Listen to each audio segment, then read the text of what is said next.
L'Afrique, un continent d'une diversité éblouissante et d'une richesse culturelle profonde, a été façonnée par de nombreux leaders charismatiques dont les actions ont eu un impact retentissant bien au-delà de leurs frontières nationales.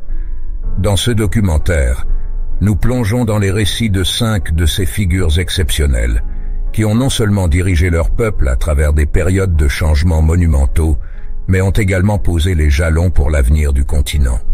Au cœur de ces récits se trouve Nelson Mandela, dont la lutte acharnée contre l'apartheid en Afrique du Sud est devenue un symbole mondial de résistance et de réconciliation. Sa capacité à pardonner et à unir une nation divisée par des décennies de ségrégation raciale résonne encore aujourd'hui comme un exemple éloquent de leadership éthique et de détermination. À l'ouest, Kwame Nkrumah du Ghana émerge comme une figure emblématique du panafricanisme, prônant l'unité africaine contre le colonialisme et l'impérialisme.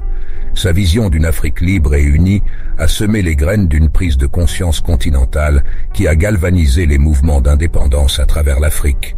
Dans le cœur de l'Afrique, la figure ardente de Patrice Lumumba brille comme un phare de l'indépendance congolaise. Son mandat bref mais impactant en tant que Premier ministre a mis en évidence les luttes acharnées contre le colonialisme et l'ingérence étrangère, le tout dans le contexte d'une guerre froide polarisée.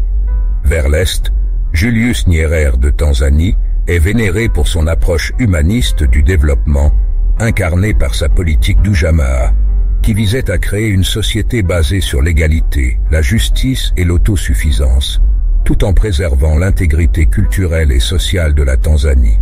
Enfin, Haïlé Sélassie d'Éthiopie, une figure quasi mythique, symbolise la résistance africaine à l'oppression.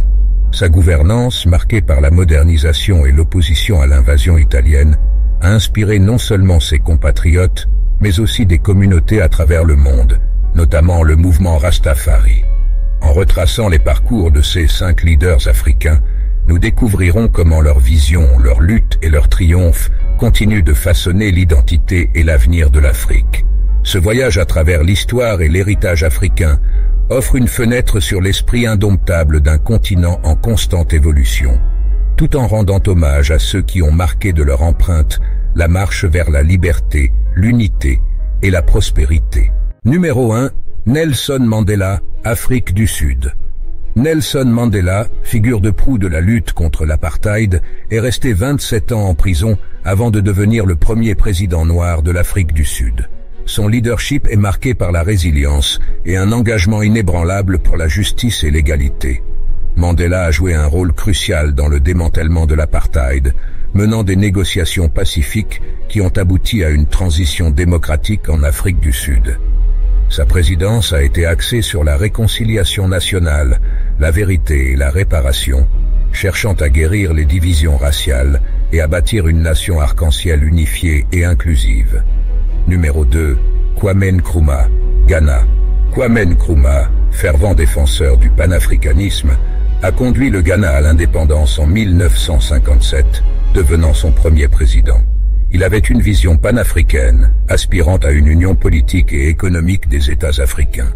Nkrumah a œuvré pour l'émancipation des pays africains du colonialisme et de l'impérialisme, promouvant une identité africaine unifiée et la solidarité continentale. Son influence a dépassé les frontières du Ghana, inspirant de nombreux mouvements d'indépendance à travers l'Afrique. Numéro 3. Patrice Lumumba, République démocratique du Congo. Patrice Lumumba est devenu le premier Premier ministre de la République démocratique du Congo après son indépendance en 1960. Charismatique et éloquent, il a plaidé pour l'unité nationale et la liberté contre l'exploitation coloniale. Cependant, son mandat a été de courte durée, marqué par des conflits politiques internes et des interventions étrangères. Son assassinat dans un contexte de guerre froide en a fait un martyr de l'indépendance africaine et un symbole de la lutte anticoloniale. Numéro 4. Julius Nyerere, Tanzanie. Julius Nyerere, père de la nation tanzanienne, a mis en œuvre une politique socialiste connue sous le nom d'Ujamaa, visant à développer l'économie du pays par une approche communautaire basée sur l'agriculture de village. Nyerere a promu une identité tanzanienne unifiée au-delà des divisions ethniques et régionales, favorisant l'éducation et l'autosuffisance. Sous sa direction, la Tanzanie est devenue un modèle de stabilité politique et de vivre ensemble en Afrique, malgré les défis économiques. Numéro 5. Haïlé Sélassie, Éthiopie. Haïlé Sélassie, empereur d'Éthiopie, est connu pour son rôle dans la modernisation de son pays et son opposition à l'invasion italienne. Sa gouvernance a contribué à des réformes significatives dans les domaines de l'éducation, de la législation et de l'infrastructure. Au-delà de ses frontières, Sélassie a été un défenseur du mouvement panafricain, jouant un rôle clé dans la fondation de l'Organisation de l'Unité africaine. Son leadership et son statut de figure spirituelle ont eu une portée mondiale, inspirant le mouvement Rastafari et symbolisant la résilience africaine. Chacun de ces leaders a contribué de manière significative à l'histoire de l'Afrique, laissant un héritage durable qui continue d'influencer le continent et le monde. Ces 5 leaders africains, Nelson Mandela, Kwame Nkrumah, Patrice Lumumba, Julius Nyerere et Haïlé Sélassie, incarnent les luttes et les aspirations du continent africain. Mandela représente la réconciliation et la persévérance, Nkrumah le panafricanisme et l'indépendance, Lumumba l'anticolonialisme et le patriotisme, Nyerere le socialisme et l'unité nationale, tandis que Haïlé Sélassie symbolise la résistance et le progrès. Ensemble, ils ont façonné l'Afrique moderne, laissant un héritage de détermination, d'unité et de progrès qui continue d'inspirer les générations futures. Leurs vies et leurs actions soulignent l'importance du leadership visionnaire et engagé dans la construction d'une Afrique forte et unie.